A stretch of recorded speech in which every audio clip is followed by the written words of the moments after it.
Welcome back to Synergy to Synastry with Christine and Renee. We're excited to have you back for episode 8, and we have a real treat for you this episode. We want to thank our listeners who have already rated and reviewed the podcast, and we want to encourage our listeners to continue to rate, review, and share the podcast with your family and friends as a way to help the podcast grow and continue to inspire others. So the reason we've invited you here today, aside from being one of our wonderful psychic friends, is because we've both been impacted by the death of loved ones recently, and we've also been dabbling in mediumship with your guidance.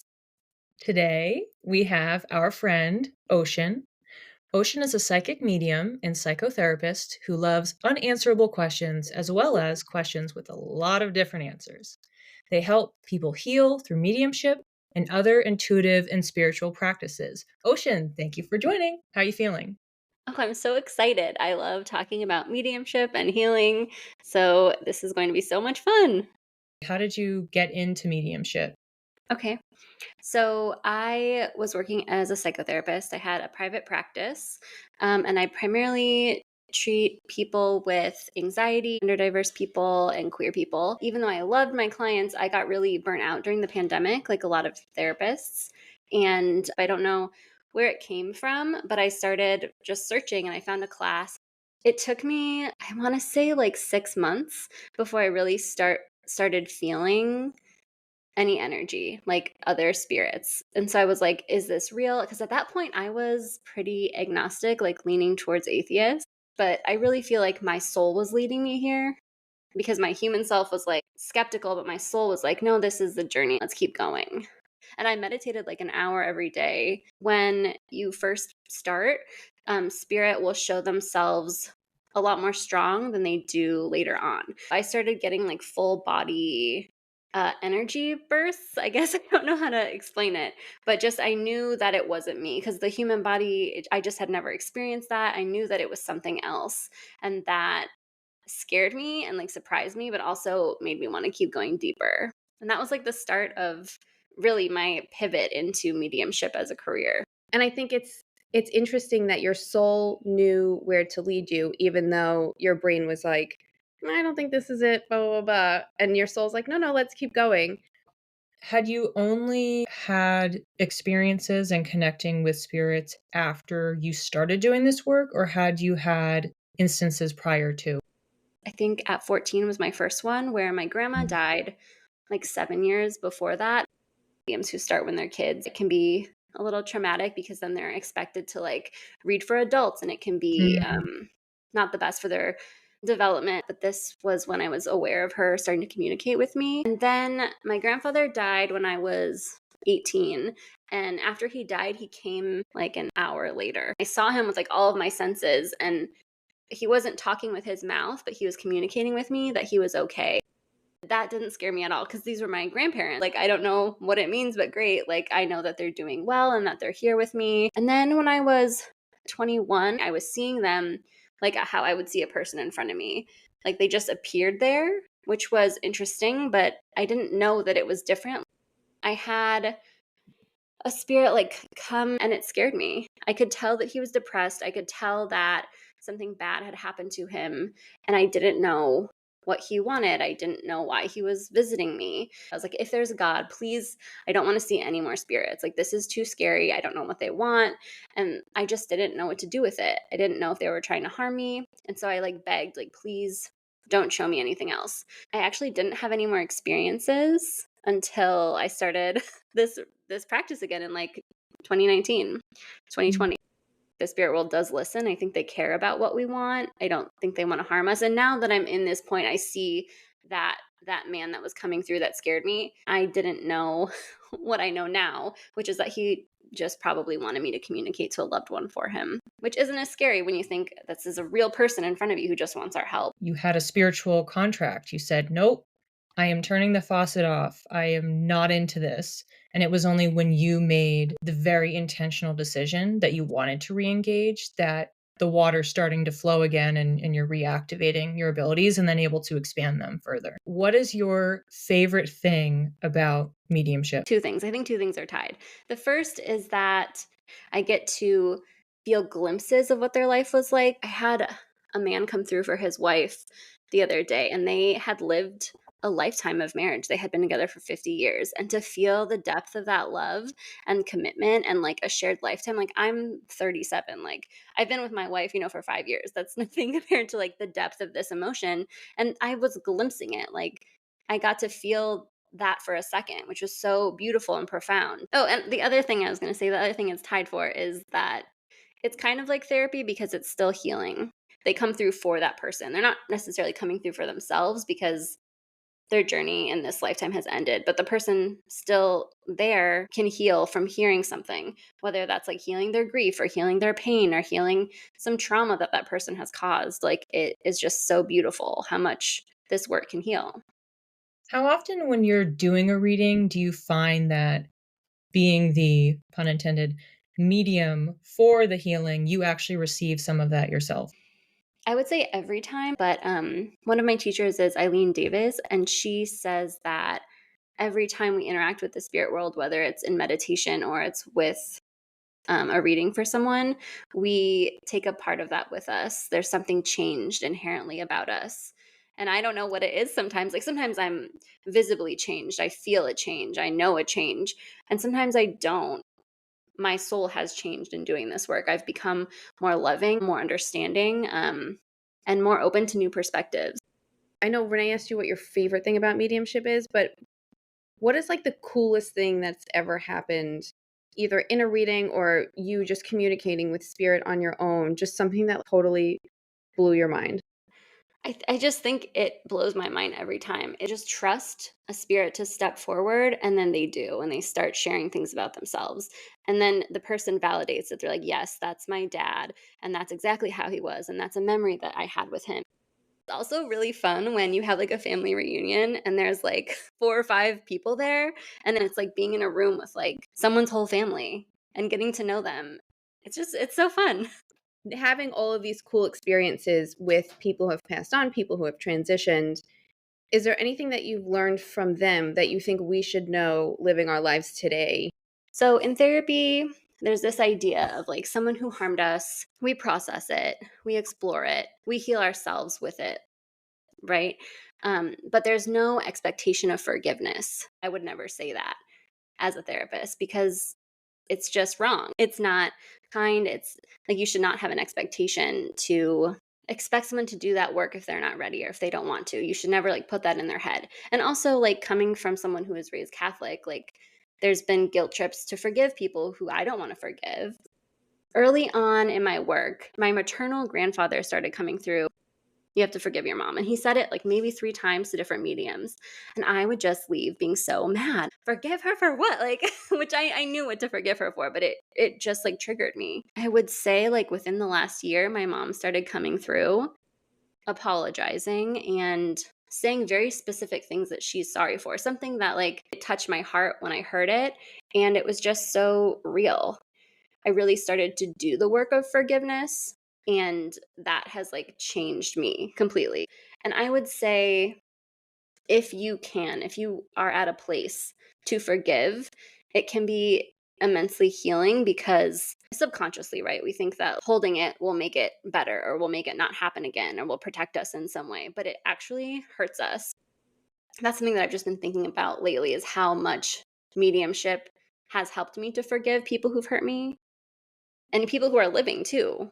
Holding on to anger is like drinking poison and expecting the other person to die.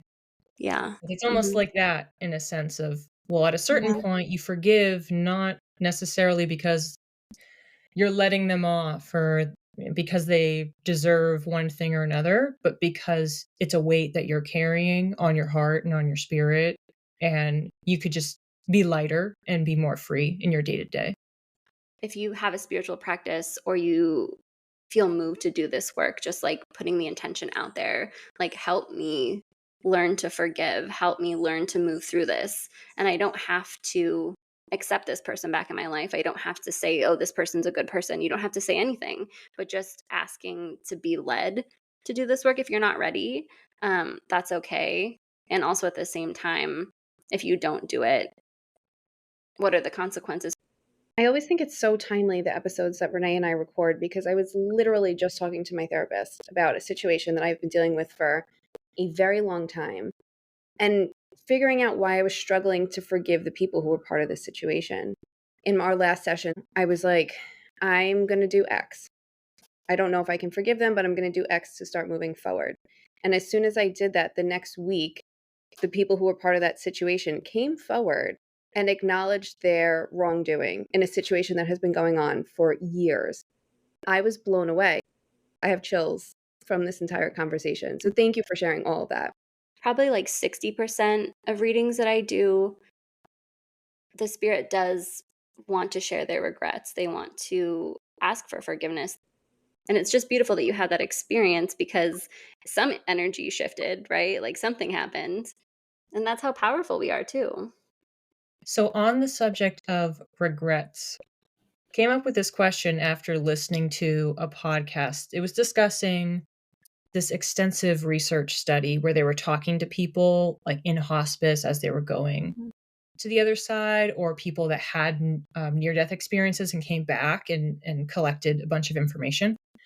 And a point in their discussion was this idea of regret, because we tend to think about that when people pass, or even now, people say YOLO, you only live once. So do things and live your life to the fullest, whatever that means, so that you're not having regret. So I'm curious what your thoughts are on that topic, because you are a medium and you've had so many interactions with people who have passed over. The regret of not sharing emotions, not sharing how much a specific event meant to them or a specific act. Obviously, a lot of regrets are from people who have abused the sitter or who've been complicit in abuse. But like most of the ones I hear about emotion are from men, and they talk about how they didn't know what to say and it was uncomfortable for them, and yet they still wish they would have said something about what they were thinking or feeling. If there are people listening who also feel like they have the same calling in their soul that you had, and they feel called to learn more about this or develop their skills, what is something that you would like to share with them, or a bit of advice? If there is fear, like working with the fear, because a lot of us have fear around like spirits, ghosts, are they going to hurt us? These people are coming forward in love. If you feel like it's too scary to work through yourself, but you still feel pulled, like I would say find a mentor, find a group to sit with and meditate with. I would recommend Eileen Davies. I'd recommend the Oakbridge Institute. I'd recommend Chris Drew. I'd recommend Andrei Djordjevic.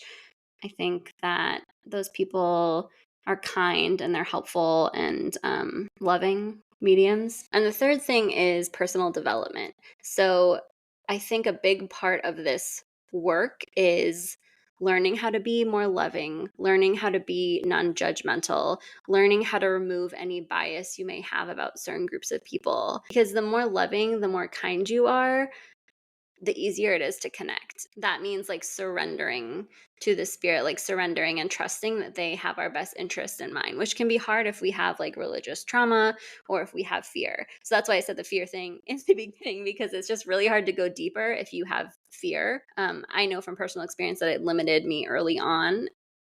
Mediumship really helps us work on things that are super subtle. Like as a therapist, I had done 15 years of therapy and I still lacked the self-confidence when I first started because I didn't trust myself. And so big part of this work is trusting yourself, and if you don't think that you can do it, you won't be able to. You'll get in your head or you'll say the wrong thing because you're misinterpreting it through your own way of thinking. So you have to be really open. You have to be your spirit self, really. We've mentioned it in some past episodes. When I was younger, I was picking up on spirits, but I just thought I was a kid and I was scared of the dark or something. But I would have times where it was broad daylight and felt like there was somebody there. And that would freak me out. So I totally did exactly what you're describing, shut it off. And I didn't really have confidence in any of this space because I was doubting it the entire time. I wasn't thinking I had any sort of abilities.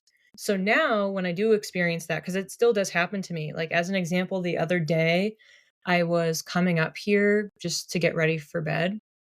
I half felt, half saw, like somebody was like running towards me.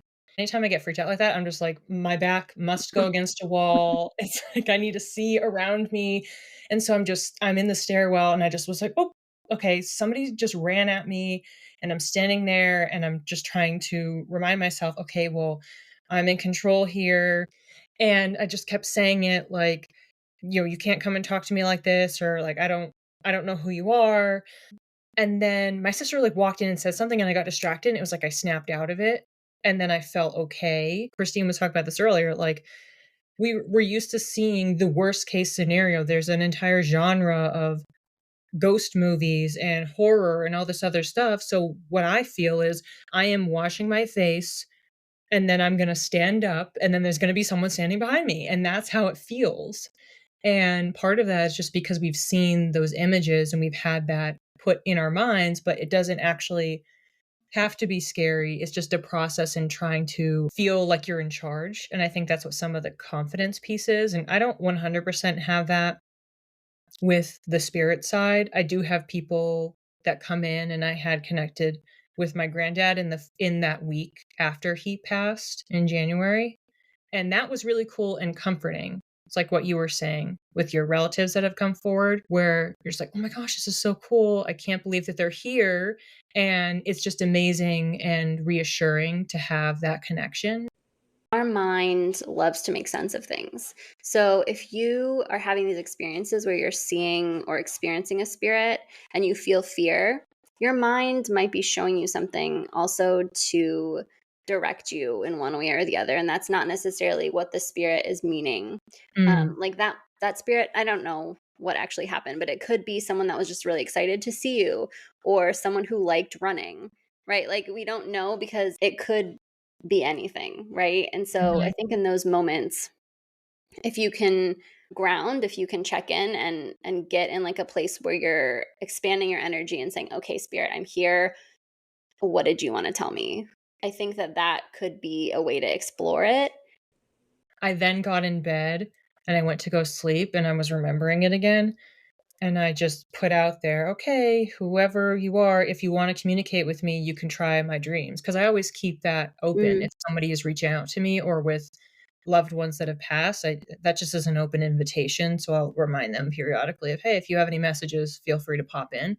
Cause that somehow feels safer to me, which I'm sure is something I could try to dig into of why that is when I am unconscious. Sure, come on in, but not when I'm awake.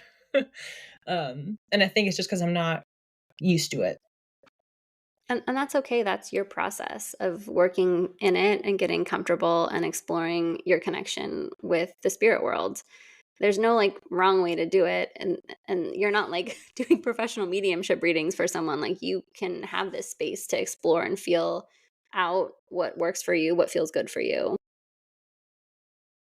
If I feel something behind me and I'm sleeping, I'm like, "Go away. It is my bedtime, and you are not gonna be here."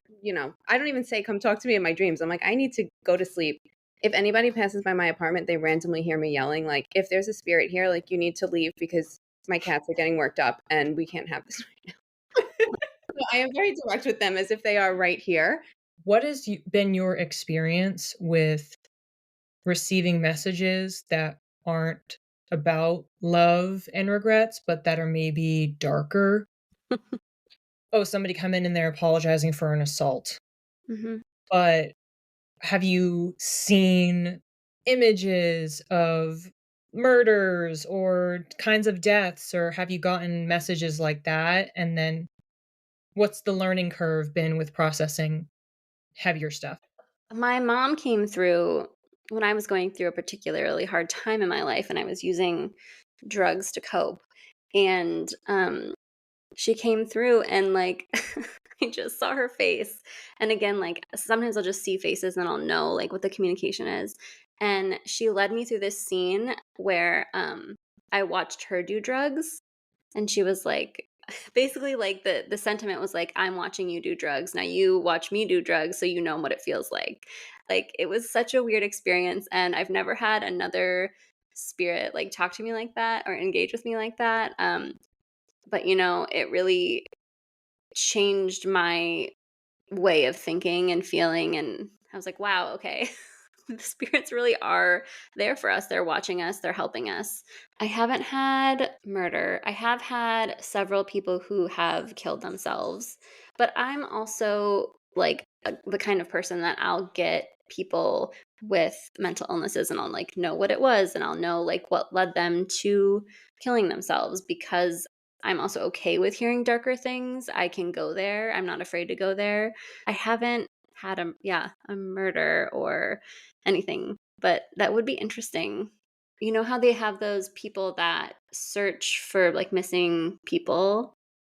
I'd be too afraid to be wrong. I feel like the stakes would be too high. This work for me is healing. And although that could be healing, it just isn't like my kind of alignment. I think your history as a psychotherapist really sets you up for like a beautiful double healing in your sessions, therapy times two, and like the bonus that you have like the capability to speak to it in such a way and hold space for the person. In a previous episode, we talked about the clairs, and I'm curious whichever clair or clairs are most prominent for you when you're doing mediumship versus when you're doing a regular psychic reading, or if there is no difference. The more I go down this road, the less of a difference there is. Because when I'm doing psychic readings, I feel like I'm picking up on spiritual communication.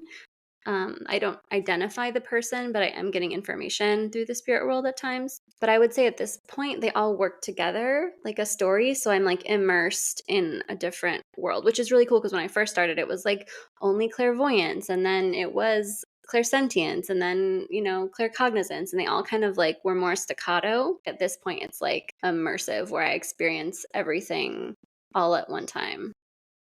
And I don't think I could do it without that anymore because I feel like they need to all work together to get such complex and intricate information. I've witnessed you be very clairsentient, which is part of why I was curious where you were at with your development there, because Christine and I had a lengthy discussion in realizing, oh, we actually have a lot more of each of the clairs than we had previously thought. And clearly that's a testament to experimenting and then just continuing up the practice of trying to read, trying to engage, and then those different gifts just start manifesting. And sometimes it's just that you're not paying attention, but you are getting that information. I think the last one to develop for me was clear audience.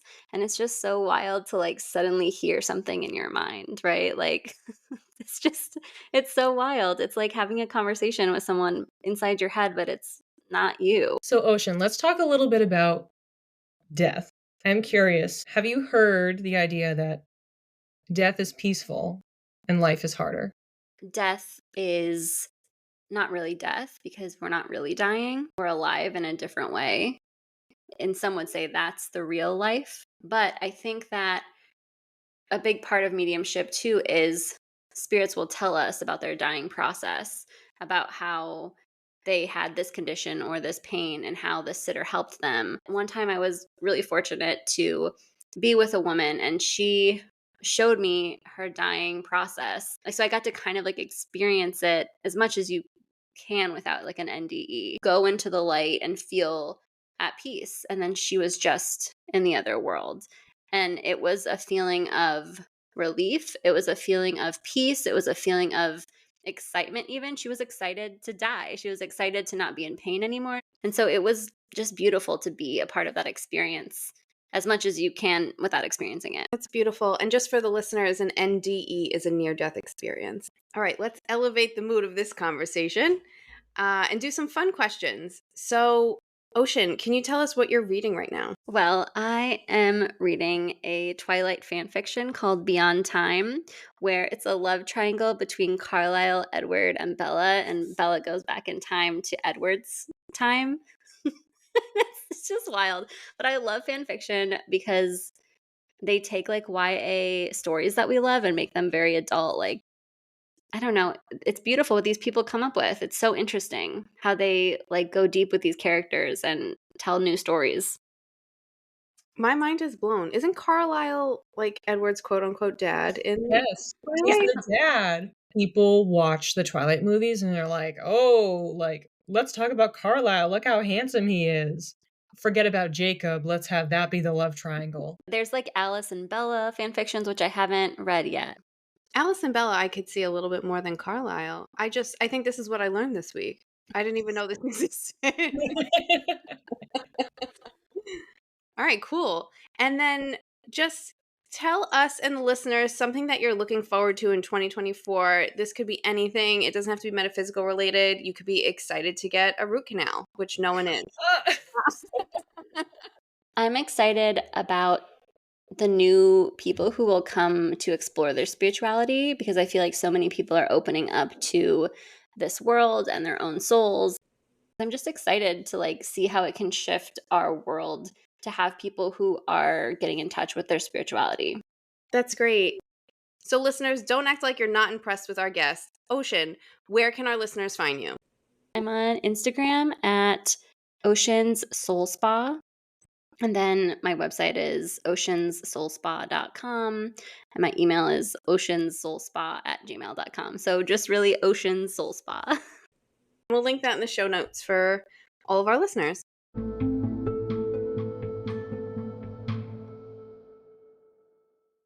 Ocean, would you do us the honor of leading us in a closing meditation?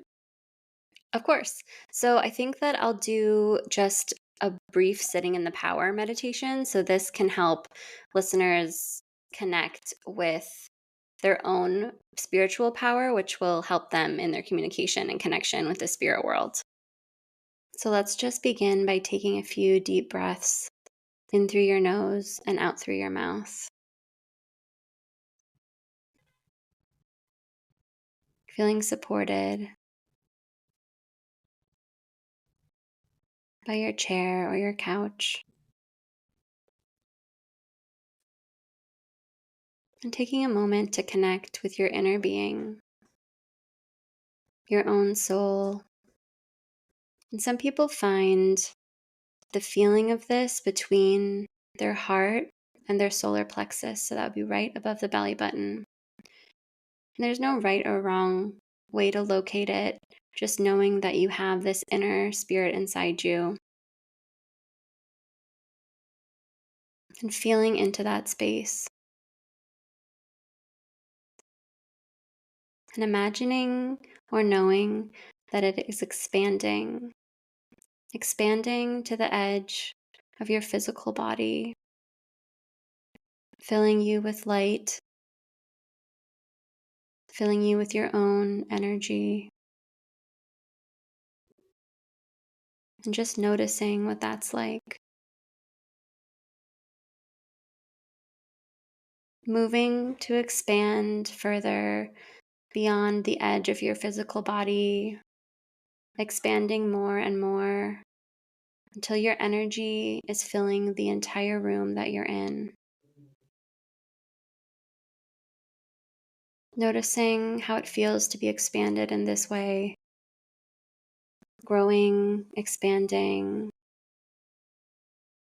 and breathing deeper and deeper.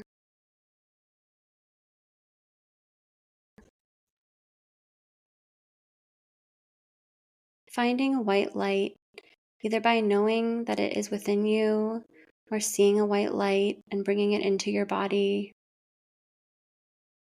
and feeling the white light expand.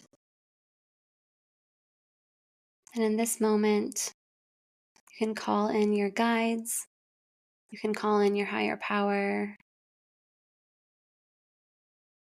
you can call in assistance to help you grow and develop, strengthen your personal power, your spiritual power.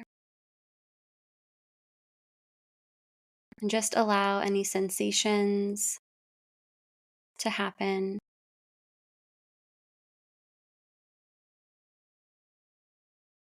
Feel free to pause the recording here and sit for as long as you'd like, or just say that this is good enough for today, and you can come back to this practice on your own. Whenever you're ready, moving your fingers and toes, and opening your eyes, blinking back into awareness.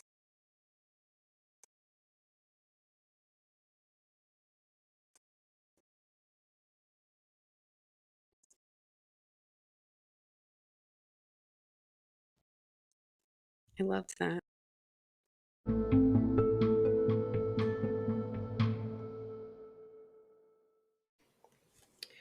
On to our topic. What did we learn this week?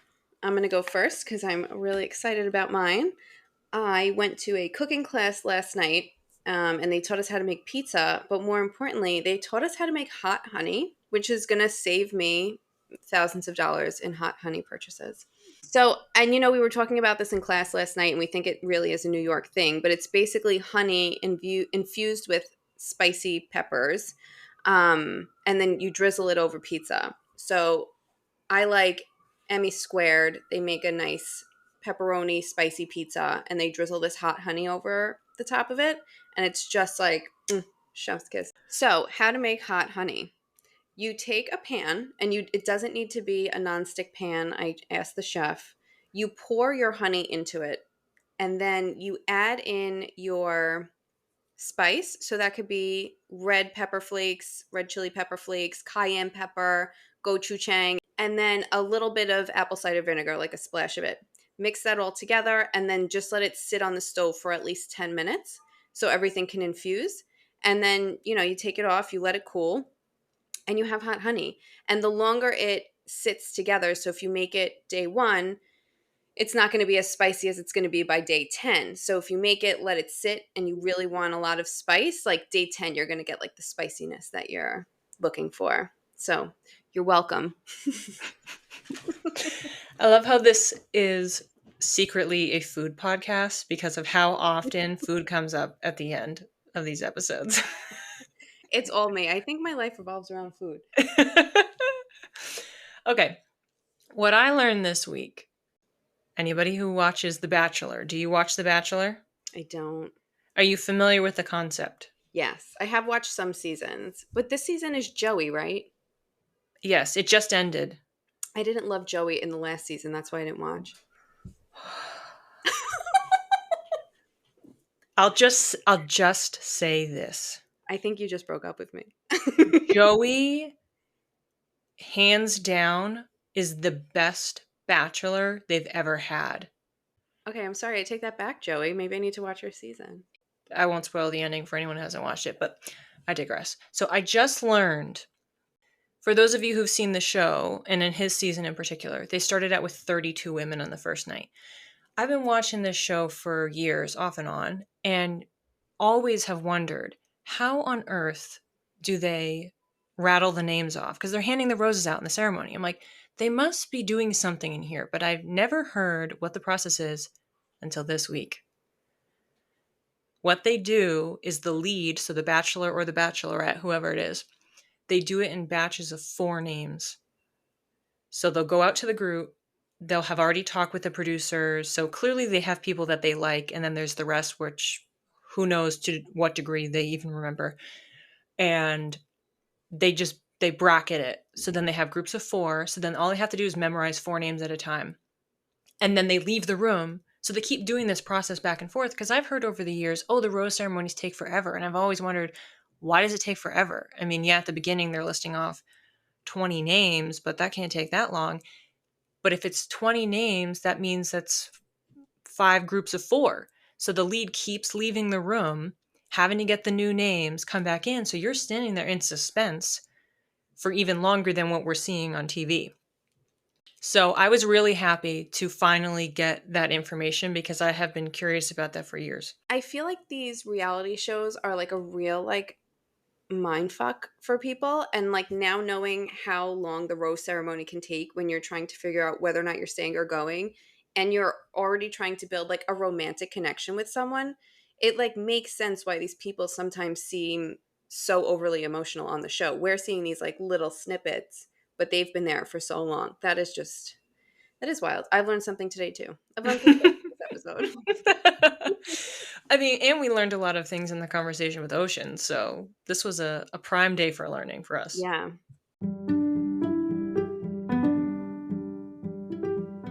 Thanks for listening. If you'd like to learn more, the resources we used to prepare for this episode are listed in the show notes. You can reach me, Christine, at Channeled by Christine with 1 L on Instagram. And you can reach me, Renee, at _read by Renee, or connect with both of us via email at synergytosynastry@gmail.com. Keep your spirit curious and your aura sparkling. We'll see you when the stars next align. Hi, listeners. If while listening to the series, you found that you have some psychic abilities that you want to hone through the same program that Renee and I have been a part of, send an email to us at synergytosynastry@gmail.com, letting us know you're interested, and we'll hook you up with Daganit, the founder of the Be Light program, and we'll also provide a $500 discount on tuition fees.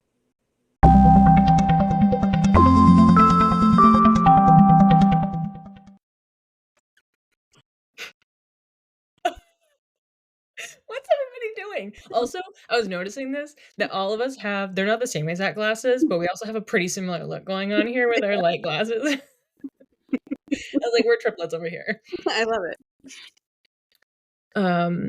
Okay.